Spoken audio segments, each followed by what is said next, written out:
नमस्कार, मैं Kapoor Chand Verma, assistant professor AVST, BCom part second का पेपर फर्स्ट इनकम टैक्स हम आगे पढ़ेंगे। देखिए, मैंने पहले भी बताया था आपको, अपन पहले पढ़ चुके हैं। एक व्यक्ति आय कितने प्रकार से कमा सकता है, इसके बारे में हम चर्चा कर चुके हैं। एक व्यक्ति आयकर अधिनियम के अनुसार 5 तरह से इनकम आय कमा सकता है, और उसमें एक है इनकम फ्रॉम हाउस प्रॉपर्टी, मकान संपत्ति से आय। ये बहुत ही इम्पोर्टेंट चैप्टर है। वैसे आपको पता होना चाहिए कि इनकम टैक्स में हर चैप्टर इम्पोर्टेंट होता है, लेकिन ये इम्पोर्टेंट इस हिसाब से है कि आप इसको नया सब्जेक्ट होते हुए भी बहुत इजी तरह से और बहुत जल्दी समझ सकते हैं।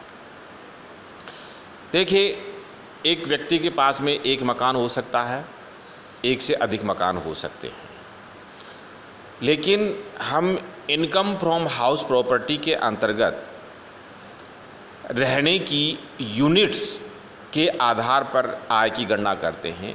यूनिट का मतलब है कि एक मकान है और उसमें यूनिट के आधार पर कितने परिवार रह सकते हैं। जैसे एक मकान है और उसमें जो मकान मालिक है उसी का परिवार रहता है, तो वो एक यूनिट मानी जाएगी। लेकिन यदि उसने एक कमरा भी क्या कि किराए पर दे दिया, तो रहने के हिसाब से उसमें 2 परिवार हो गए और वो 2 यूनिट मानी जाएंगी। अतः हमें ये ध्यान में रखना है कि उस मकान में चाहे वो मंजिल के हिसाब से 1 unit, 2 unit, 3 unit, first ground, first floor, second floor, third floor हो सकते हैं।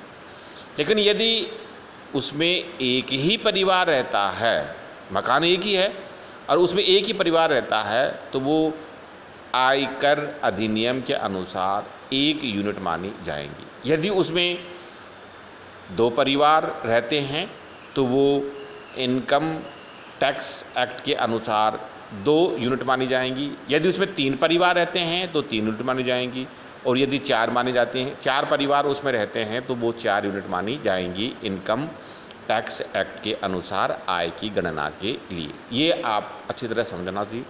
यदि उसके पास में 2 मकान हैं तो हमें ये ध्यान में रखना है कि दोनों मकानों में कितनी यूनिट माने, वो मानेंगे हम किसके आधार पर कि उसमें कितने परिवार रहते हैं। मेंबर के हिसाब से नहीं, परिवार कितने रहते हैं।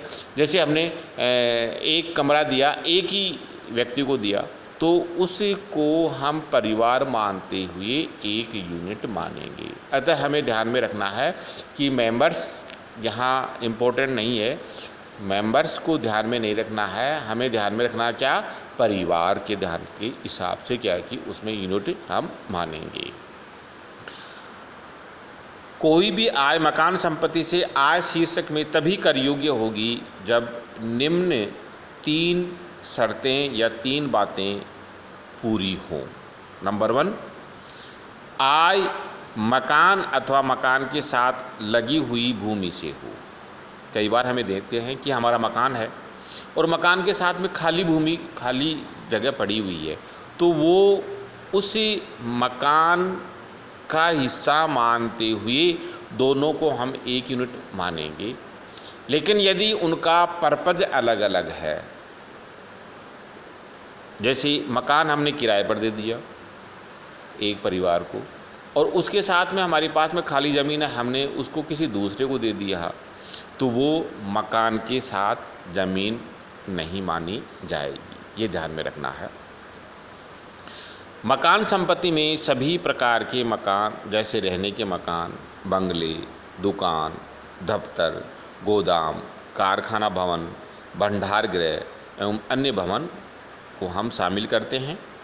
चाहे इन्हें किसी भी उद्देश्य से किराए पर दिया गया हो, यदि किसी करदाता को भूमि से किराया प्राप्त होता है तो ऐसा किराया इस शीर्षक में तभी कर योग्य हो सकता है जब ऐसी भूमि किसी मकान के साथ लगी हुई हो। यदि भूमि मकान के साथ लगी हुई नहीं है तो भूमि को किराए पर देने की आय मकान संपत्ति से आय शीर्षक में कर योग्य नहीं मानी जाएगी। यदि करदाता ऐसा व्यापार करता है तो वह व्यापार की आय होगी, अन्यथा अन्य साधनों से आय मानी जाएगी। नंबर 2, करदाता मकान संपत्ति का स्वामी हो, मकान का मालिक होना चाहिए कागजों के अनुसार। मकान से किराए की आय इस शीर्षक में तभी कर योग्य होगी जब करदाता ऐसी मकान संपत्ति का स्वामी हो। उदाहरण के लिए विजय ने 3,000 रुपये प्रति माह के किराए पर एक मकान लिया तथा उसको 4,000 रुपये प्रति माह के किराए पर किसी अन्य व्यक्ति को दे दिया, जहां विजय को प्राप्त किराया इस शीर्षक की आय नहीं होगी, क्योंकि विजय इस मकान का या इस मकान संपत्ति का स्वामी नहीं है। विजय के लिए ऐसी आय अन्य साधनों से आय शीर्षक में कर योग्य मानी जाएगी। स्वामी की परिभाषा में एक कानूनी स्वामी जैसे ट्रस्ट की दशा में ट्रस्टी, अवयस की दशा में अभिभावक एवं दिवालिया होने की दशा में प्रापक या निष्पादक लिक्विडेटर को भी शामिल किया जाता है। कुछ विशेष परिस्थितियों में करदाता को मकान का स्वामी डीम्ड ओनर माना जाता है, जैसे इसके आगे है कि हम बताएंगे। नंबर 3, करदाता मकान का प्रयोग स्वयं के व्यापार या पेशे के लिए न करें। करदाता किसी ऐसे व्यापार में स्वयं के मकान का प्रयोग करता है जिसकी आयकर योग्य है तो प्राप्त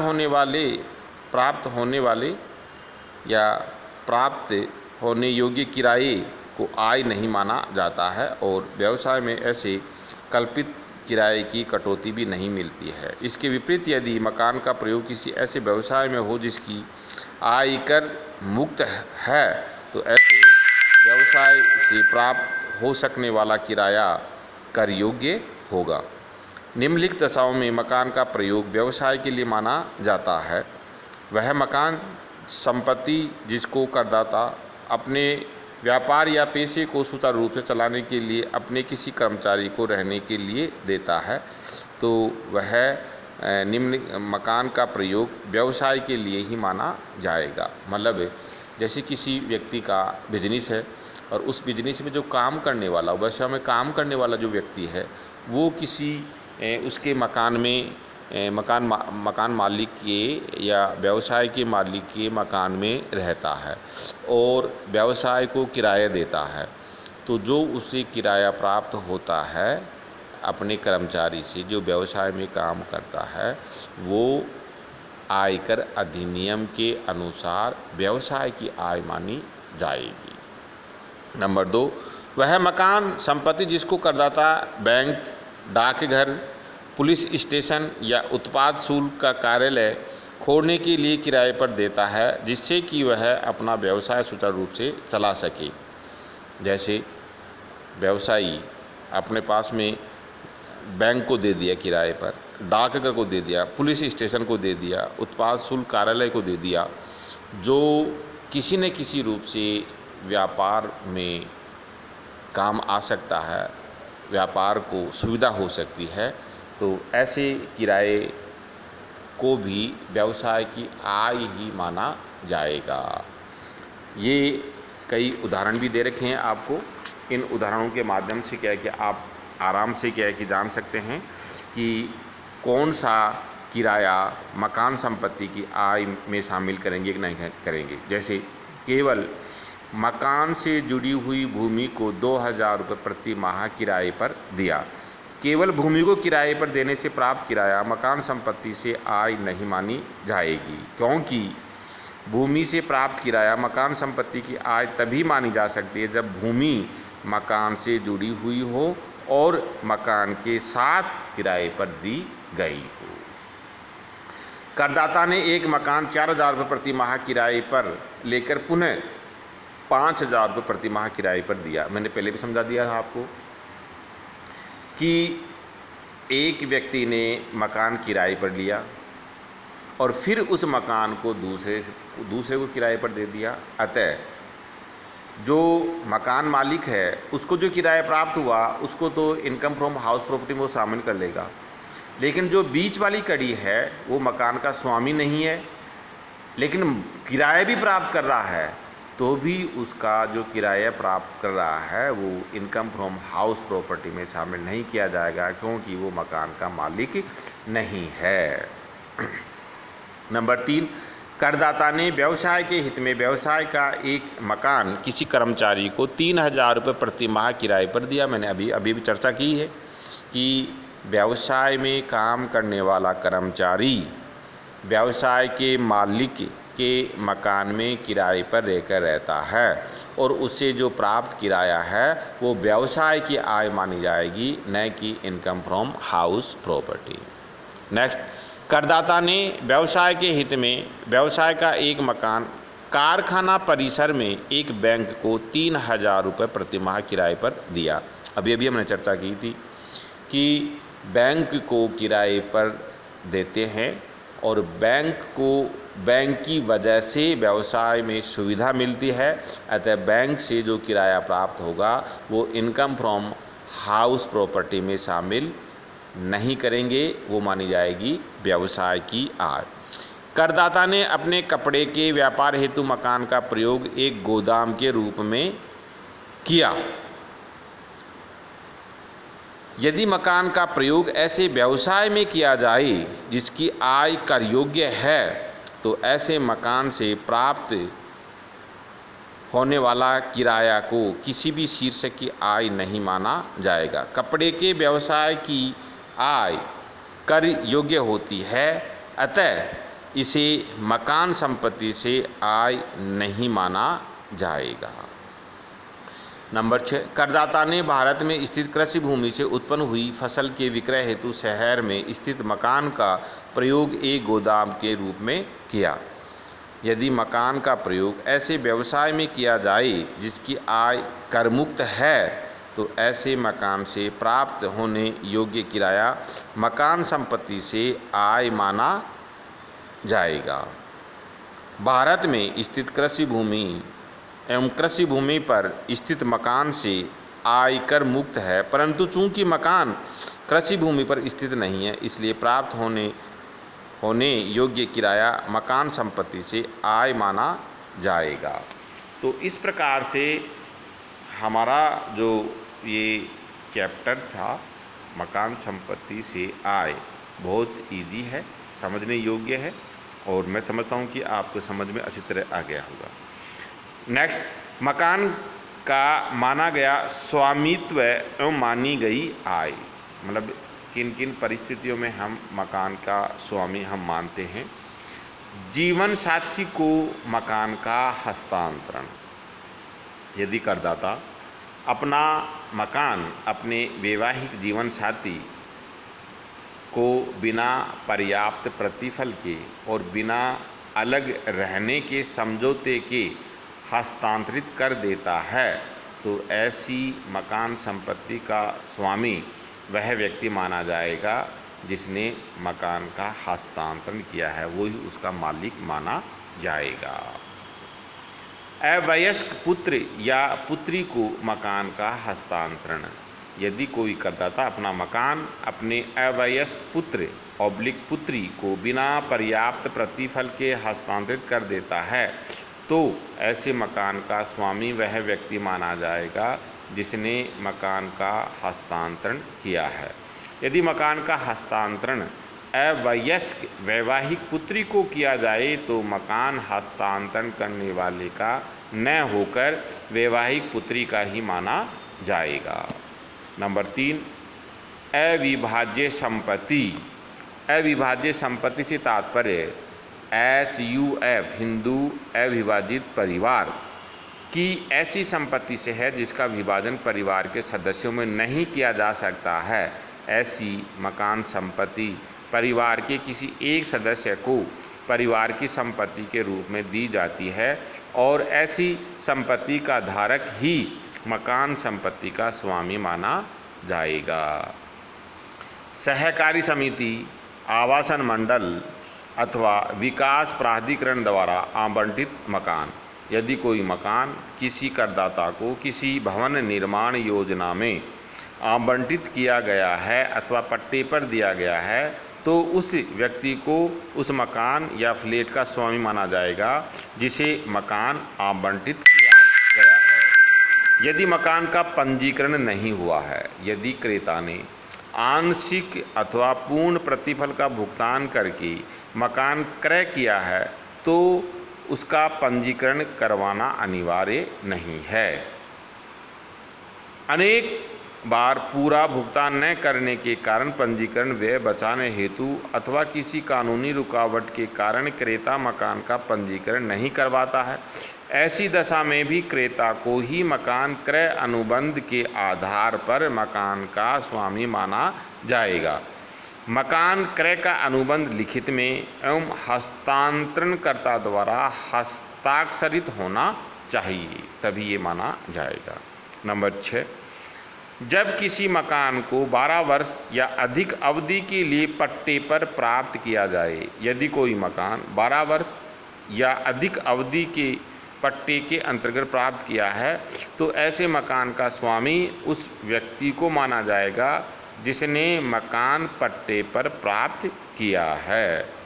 12 वर्ष से अधिक हो, यह माना जाएगा कि मकान 12 वर्षों से अधिक अवधि के लिए पट्टे पर दिया गया है।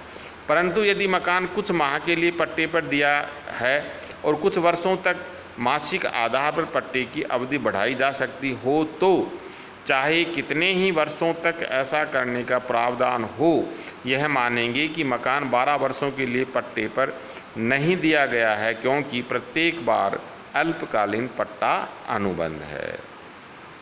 पट्टे या किराए पर दी गई भूमि पर बनाया गया मकान। यदि किसी व्यक्ति ने कोई भूमि पट्टे पर अथवा किराए पर लेकर उस पर मकान बनवाया है तो ऐसे मकान का स्वामी उस व्यक्ति को ही माना जाएगा जिसने ऐसी भूमि पट्टे पर लेकर मकान बनवाया हो।